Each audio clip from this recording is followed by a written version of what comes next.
All right, you guys tag. Oh my God, they are floating in the air. What? Hold up. Let me pause that. Are they, for a second there when I first saw this, I literally thought they were like biting on, like he had his tongue and she was just like biting on his tongue. Can you imagine that, dude? It would literally rip your tongue out of your face. I highly would not recommend it. Oh my gosh, they are just spinning and...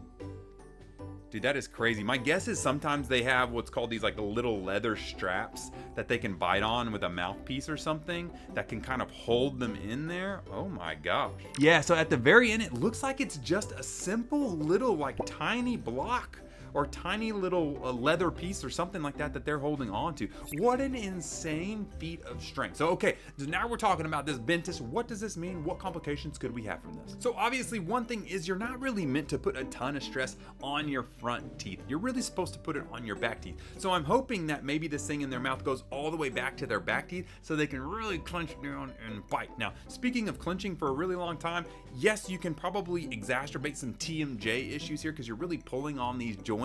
Not to mention that, but you could hurt some neck muscles and things like that. If you do this all the time and a lot, which I'm assuming they probably don't do a ton, and when they do, they only do it for small stints. If you do this for too long, you can actually pull these teeth, and the pressure of these grabbing on these teeth can actually affect your jaw and can cause your jaw to grow forward, weirdly enough.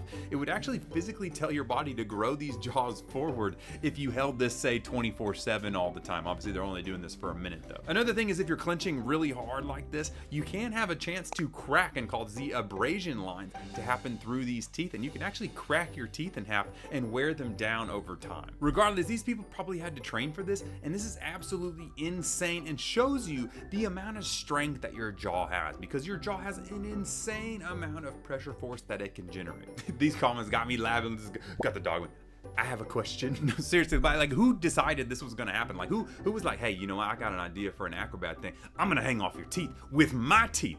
That'll get them. Someone said, y'all don't understand how tongue-tied you have to be to achieve this. Literally, that's what I was literally thinking. I was like, I thought that he was literally like, she was just, that would be bad. Your tongue would literally rip out. So I highly recommend don't doing that. And that's for real the exact face that I was making when I first saw this. I was like, but you know what? Who am I to judge what people do in their free time? You do whatever you want to do, boo-boo. But to make sure that it would go a little bit easier, I would build like a little mouthpiece to go up inside the mouth to kind of anchor it down and maybe make that piece a little bit longer so that you can get all that pressure to your back molars. I think that will make it a little bit more stable and probably make it a little bit safer for your teeth. Also add some cushion in there so you're not wrecking your teeth by cracking them in half. That'd probably help too.